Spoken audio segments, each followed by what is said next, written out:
All right, all right. Hashtag PVT. Got a good friend of mine, man. He'll go back a long time. We're talking about JD Mata. He's an actor, writer, producer, singer, songwriter, musician. He does it all, man. That's why he's in Los Angeles, but originally here from the 956. What's going on, JD? Puro 956, Dad. Asústame one This is time, this is my Dad. roots, bro. Yeah. Oye, no me hagas llorar, Dad, No, porque no. aquí, yo soy sentimental, and I know you're like the Mexican No, hombre, Barbara Walters, te bro. llevo para el pinche Doctor Tease, carnal. Ahí te dan un testosterone y ya no lloras, carnal. No lloras cuando ves The Notebook or Bien Titanic or... potente. And that's what Dr. T stands for, potente, Yeah, right? yeah, The T. potente, papá. Sústame one Sústame 7 times, Dad. Testosterone. Sústame 69 times. Pues you're about my age, no, man? I mean, I'm 59. You're what? Well, my L age, bro. You want my L age Yeah, or you want yeah. my 956 age? Pues give me both. Okay, my LA age, 45. And the 956? 60, papá. 60? Yeah. ¿Y por qué allá 45? Pues professional, ¿eh? Pues, Para hacer, to get acting gigs and all that. I kid around. I think that I have a theory that there are parts for everybody, right? There are parts for everybody, and people that there are some people that made it big very young at a very young age, right? And a lot of it is nepotism. Their parents were directors. Yeah, and, yeah, yeah. And that's okay because you know what? That's just the way the world is. See? And one day, if I have children, my kids are going to benefit from nepotism. It's So, like Little League. it's yeah. El coach va a poner su chavalo de you know, pitcher, but, carnal. you ¿Entiendes? know what? Life isn't fair, and so that's the way you live life on life's terms, right? Uh-huh. So then these people that make it big when they're young, they're complaining, que, oh, now I'm old and I'm not getting cast for parts, and it's a young person's game. And it's not that. It's like if you start young and you make it, it's like you won the lottery. Every 10 years, you start again, and either you win the lottery or you don't. Yeah.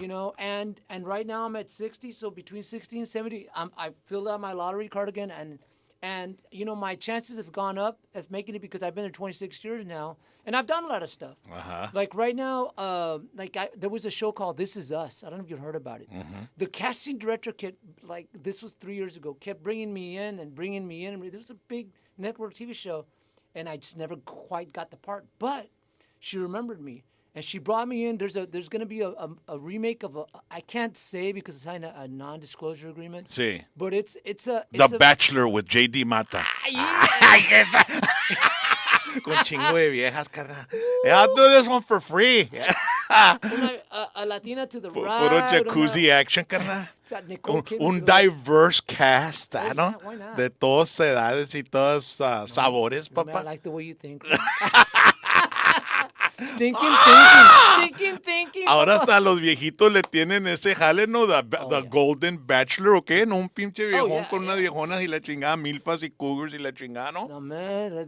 Starring J.D. Mata, direct from straight out of Las Milpas. No, Hey, I'm from when I McAllen. saw them do the Golden Bachelor, dije, man, that's just telling us who's watching TV still, bro. 100%. By the way, I have this YouTube series called Rock God. Yeah. If you go to YouTube. But hold on, you were telling me about the casting Oh, thing. yeah, oh, yes, yeah. so- I don't want to get you out. We'll go to that No, YouTube man, thing we're all too. over that. We're all Órale, over that. carnalita. Es que a veces viento una curveball, tú sabes, con mosca y la chingada, but let's get You're back like the on weave. track. You do the weave, bro. Ajá, Simón, así, carnal. El ropa dope y la chingada, carnal. No, but this casting director is now casting for this major motion picture for New Line Cinema of a ghost figure that's huge in Mexican culture. I can't talk about it. But La Llorona. I did not say a la anything, calle, bro. ¿no? Yo no estoy diciendo nada, bro. Yo no dije nada. Arríbate el mic, güey, para que se Ah, oiga. perdón. Ándale. Yo no dije nada. Pero I got in, she remembered me, and she's been bringing me in for that movie Yeah. to play un musical, to play a ghost musician. So Yeah, I've already yeah. gone 3 times, bro. But that's the thing, though. It's like you get to meet people, you get to know people, and so now I have a higher probability Connections, of breaking right? it. Yeah, you have, but it's a lottery. You still got. It's like you win the lottery, bro. Yeah. And the thing is, the trick is so it's not that there's roles for everybody. Like I'm 60 and I'm being brought in for this big motion picture, and it's like every 10 years You write your lottery card, you buy your numbers, and either you make it or you don't. Yeah. Sometimes they made it when you're young, great, and it doesn't matter who you are. It doesn't matter who you are. As you get older, then there's parts for everybody. And if you made it when you're young, now you're in the mix with other people like me that are older and maybe may have a slight advantage. But the reality is they're going to cast the person that's right for the part. Mm-hmm. And whether you were famous or not, or They look at the things we would never think they would look at, you know. they want it, a lot of them, because there's millions and millions of dollars at stake. Yeah. Sometimes they will go for the name character, but a lot of times they just want the person that's going to be right for the But in role. Hollywood, you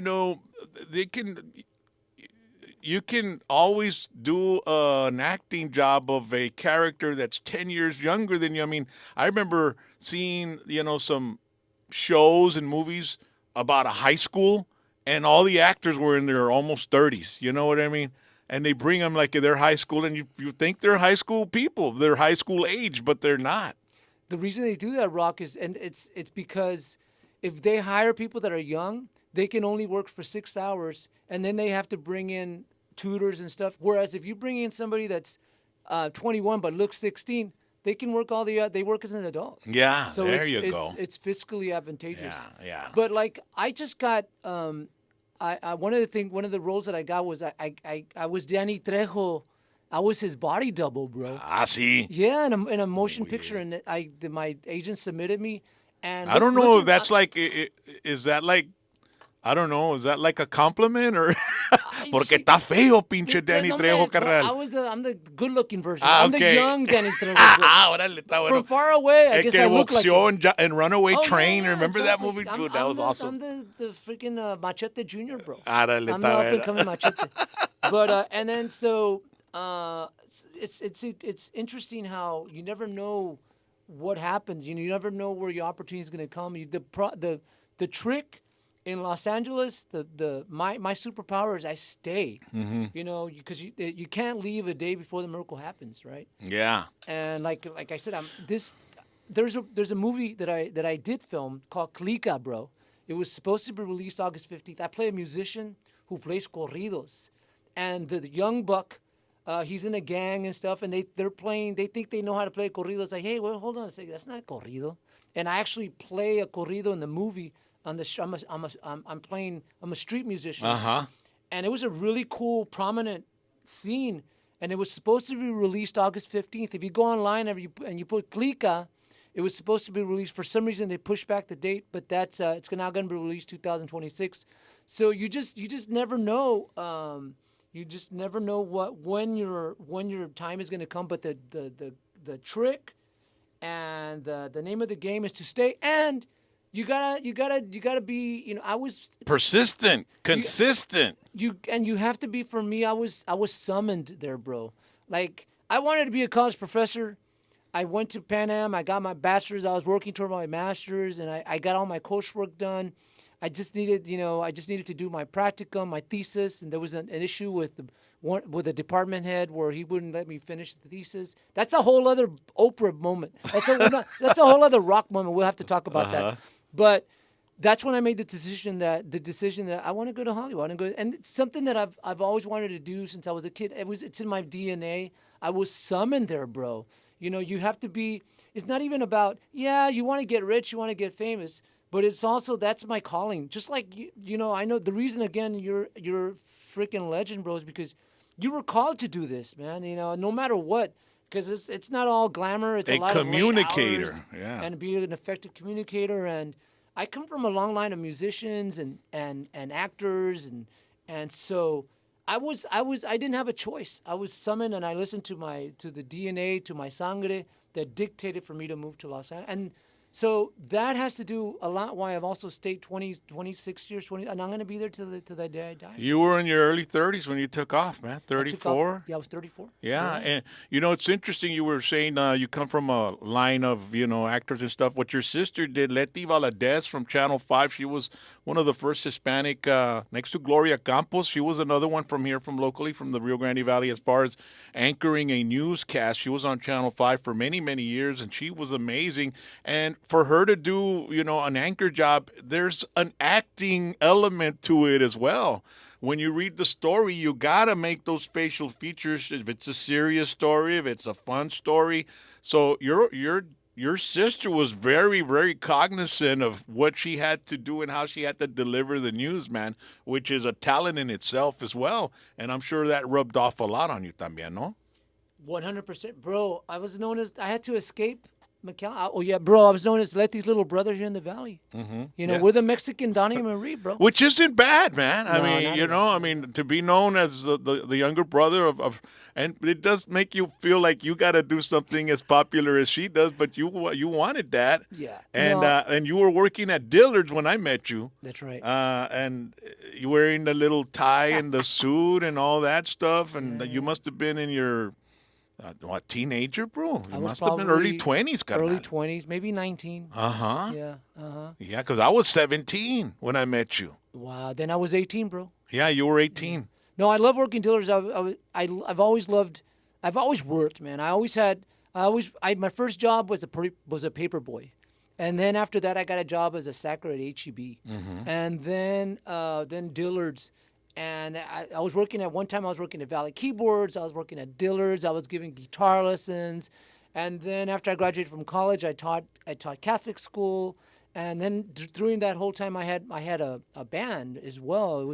It's interesting. There's a book that's coming out, Rock, about that you're in it a lot. I talk about you a lot. That's on the origins of Tejano music, because I consider myself one of the pioneers of Tejano music. Because when I started playing music, I mean, really, this was in junior high as my first band. The word Tejano didn't really exist, and I saw the interview that you did with. I know we're going a little bit off topic, but the interview you did with Romance and Oscar Solis. I think, in my view, he's the godfather of Tejano music because it was with the keyboard. Yeah, he brought in those different elements of keyboard, and then he mixed it in with the accordion as well for the romance music. Yeah. Oscar Solis, one of the genius, best, man. The founder, I think. Yeah. Because it was Tejano music, in my view, is when they rather than using all the pitos, the horns and stuff, and it was just the keyboard, the guitar, the bass, and the drums. Not even the accordion. The accordion would still be brought in. Yeah. But Tejano music per se was keyboards, and that was it with a synthesizer. Like, I think Tejano music it came from the elements of Mexican music. Exactly. It came from the elements of conjunto. It came from the elements of some R&B as well with the keyboards and all that stuff. So it's interesting how people don't ever really sit down and try to figure out what are the influences that make a Tejano song or a 100%. Tejano band. And a lot of those artists, they loved, back in the horn section years with Little Joe. I mean, those guys were Beatles, they loved all that English music, the Tower of Power, Earth, Wind, and Fire, and they were bringing it to Tejano. Right. So there's always been a strong element of different influences coming into the Tejano culture, man. It's so evolved in jazz. Uh-huh. But there's this Canadian, he's a writer from Canada, and he started interviewing me for about 3 years. Once a week, once every 2 weeks for an hour, he's done interviews with me. He does in terms of me as a filmmaker, and we do. And then he's got interested in Tejano because I told him that I used to play with Tejano band. So for over the last year and a half, it's all been about Tejano. What were the colors of your outfits and the instrumentation and how did you write and all of that, and he's going to transcribe it into a book, and so I'm pretty stoked about that because Cool. I bring a unique perspective because I was there in the beginning. Yeah. Back in my first band was in '79, and we had the trumpets, and then it got to the point where we were just keyboards, and then all of a sudden you started hearing, we're Tejano bands, and there weren't like. Okay, so you would play like Tu las nubes, but as a Tejano artist, what were the songs that you would play? I mean, there weren't Tejano covers back then. You had to write your own stuff.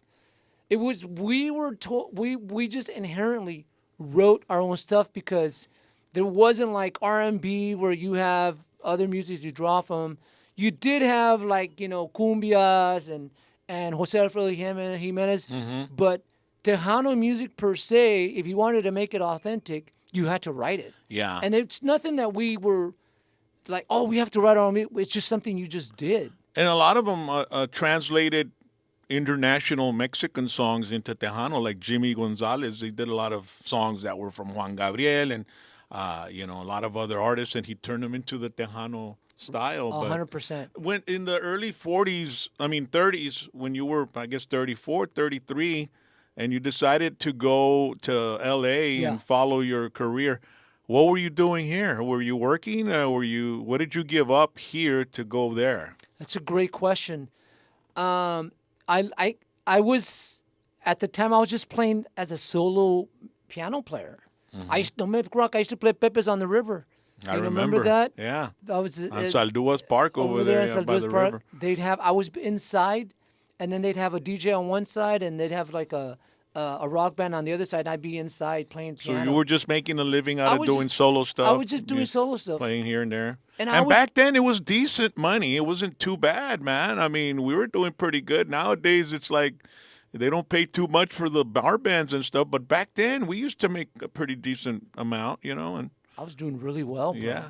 The thing was, I made the decision because I was summoned by my DNA to move to Hollywood. Well, okay, going back to when I remember the first time I walked into a theater, bro. I remember seeing the paisley carpet. I remember the air condition. I remember the very first time I walked into a theater. It was the Palace, bro, downtown on Main Street. And the first movie I ever saw was Dracula. That's why I call myself Chicano Vampiro. I wrote a song called Chicano Vampiro. And the first movie I saw was Dracula. And I was the very first scene I'll never forget when he appears. And it's like, to myself, I thought, that's what I want to do. I want to be on the big screen. I want to be able to make movies. I mean, even back then, I wasn't even looking at I was looking at the story. I was looking at the way it was shot. Just the whole experience. I fell in love, and from back then, that's what I wanted to do. But who are you gonna tell, bro? In the 70s and the 80s, that loco. I want to be an actor. No me estás loco. Yeah. So it was always my own little secret. But I knew that's what I was wanting to do. But the jumping off point came in the 80s, bro. Like in 80, it was no, I'm sorry, no. I finally moved in October 7th, 1999. And what happened, Rock, for a couple of years, 3 years I wanted to go, but as you know, you sign a contract, because I was working as a musician.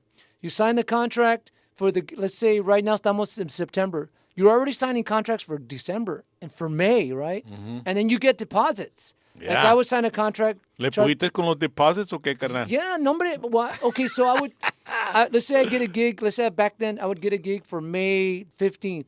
So I signed the contract, and one of the ways I survived was through deposits. So they would give me a $200 deposit.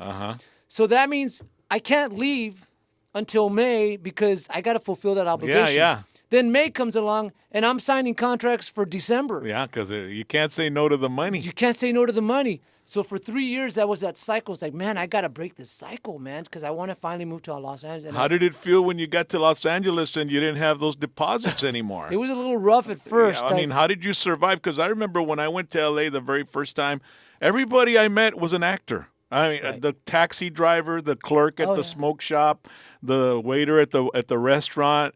Because I'm very inquisitive. I get in and I meet people. Hey, so what do you do? I'm an actor. Yeah. What do you do? I'm an actor. Right. Everybody was an actor, right. But they were working 9-to-5 jobs or part-time gigs and stuff like that. You obviously had to do something. I mean, right? What were you doing back then when you got in? Okay, so I drove in October 7, 1999. I'll never forget. It was like about 3 a.m. And I remember seeing the skyline, bro. I drove into the skyline. It's like, whoa. And I knew I was home. I just knew that, 26 years later, I just knew. I can tell you. And I remember that it's the first time I experienced the traffic. The traffic was stalled. Nothing was moving. There was a big accident. But in any event, the way I survived, bro, is the first thing I did was I started doing extra work. And I was sharing with you earlier when we first got it, the first extra job I did, I got this call-in service, and Which extra means like you're sitting at a table behind the scene, yeah. or you're like in an audience of an event, or on in the scene of the movie, right? If you look at a movie and you see the main actors, you see the people behind them. Well, those are called extras, right? You're And every extra gets paid the same, right? I like mean, the guy that walked by right now. uh-huh. That's an extra. Yeah. That's what you do. Like you know. And he's got to have that Screen Actors Guild card in order to be able to get paid the wage that an extra is supposed to get, right? Well, you have non-union extras and you have union extras in Okay. movies.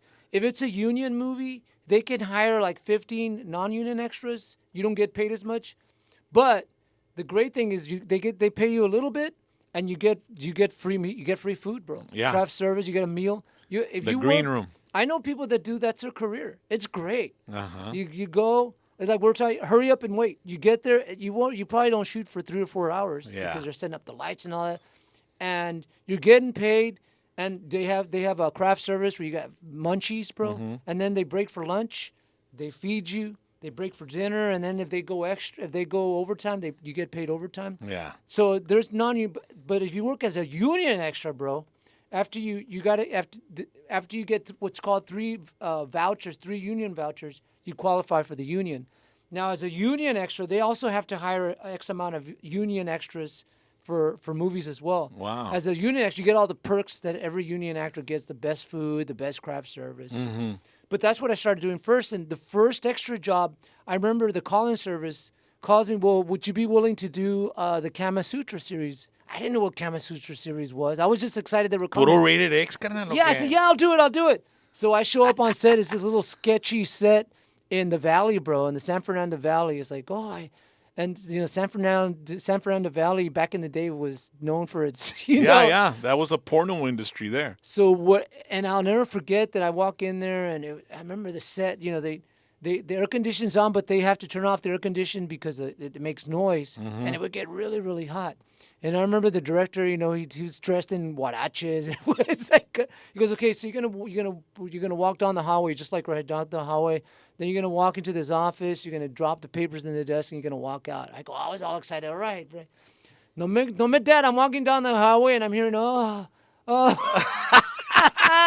Un pinche massage therapist in there. See, I don't know what was going on, Dad, but Kama Sutra is like oils and stuff that's supposed to prepare you for Dr. T. Sensuality. Puro Dr. T. Hey, Puro Dr. T's meets Adam and Eve, papa. Absolutely.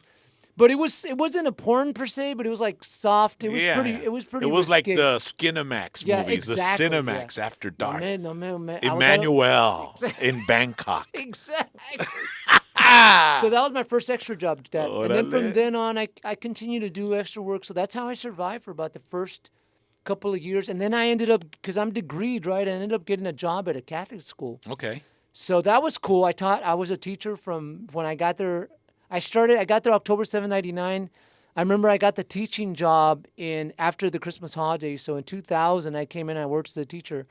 And so I would survive as teaching, and also I continued to do extra work and until I got my footing and to understand, because you get there, nobody can prepare you for it. People ask me, well, you know, can you tell me about how do you do it? What do you do? And it's like, man, all I can tell you is I've lived by the seat of my pants. 100%. That's the way I live too, bro. I mean, that's us. You can't tell anybody how to do it. All you got to say is, look, you have to be authentic, Just be be real, ready. Be ready, and you just got to love what you do. And be be passionate. positive, be confident.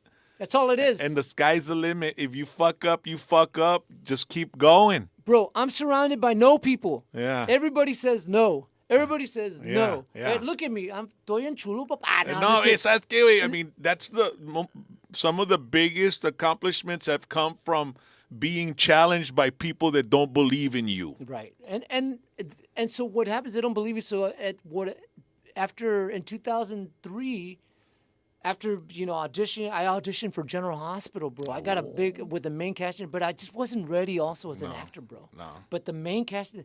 I had a great opportunity. Le hubieras tumbado la baby dollar Rick Yo Springfield. sé, bro. I was the Mexican Rick Springfield. Puro Chicana Springfield.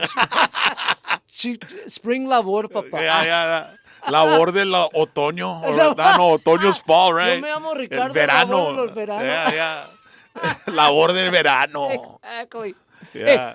Rick Springfield, bro, he opened up for me. Ah, sí? Yeah, I was doing a show. Okay, kinda.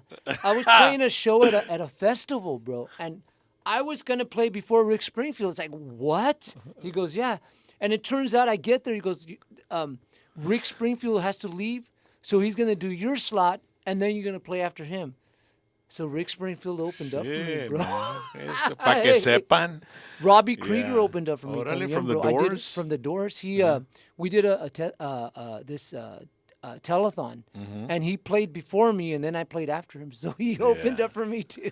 So what's going on with you right now? What are you here in the 956? You're doing a little. You came to visit family, do a little playing in some areas, or what, bro? I'm on a tour, bro. Friday. I'm going to. I when I got here, I played at this bookstore called Ante Bookstore and Creative Space in McAllen. It's a great mom and pop bookstore, and she's this really cool.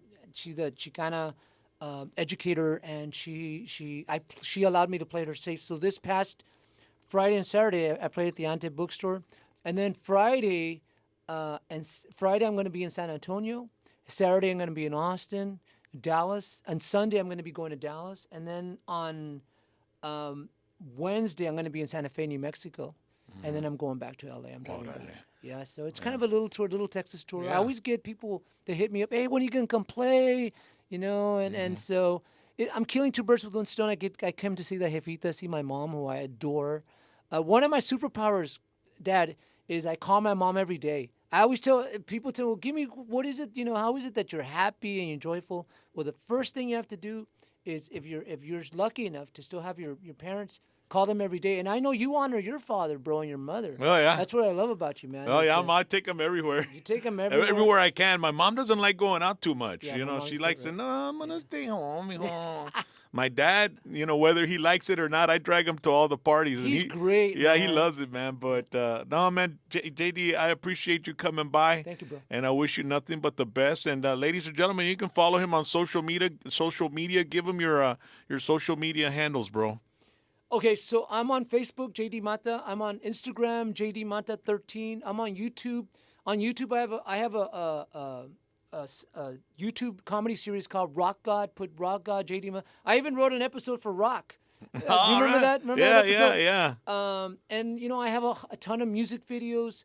I am a filmmaker. I have a movie that I just shot called Gloria Salvo Rhapsody. And all my movies and the trailers for my movies are on there. And so find me on YouTube, Facebook, JD Mata, Instagram, JD Mata 13. And I'm just those are my social media, and you can follow me and you can continue. I'm always updating in terms of what I'm doing, and just follow me there. And I love my life, and I love rock, and I love the 956, man. This is home. Yeah. Home is where the heart is. That's todo. Ladies and gentlemen, JD Mata. #PVT. Órale.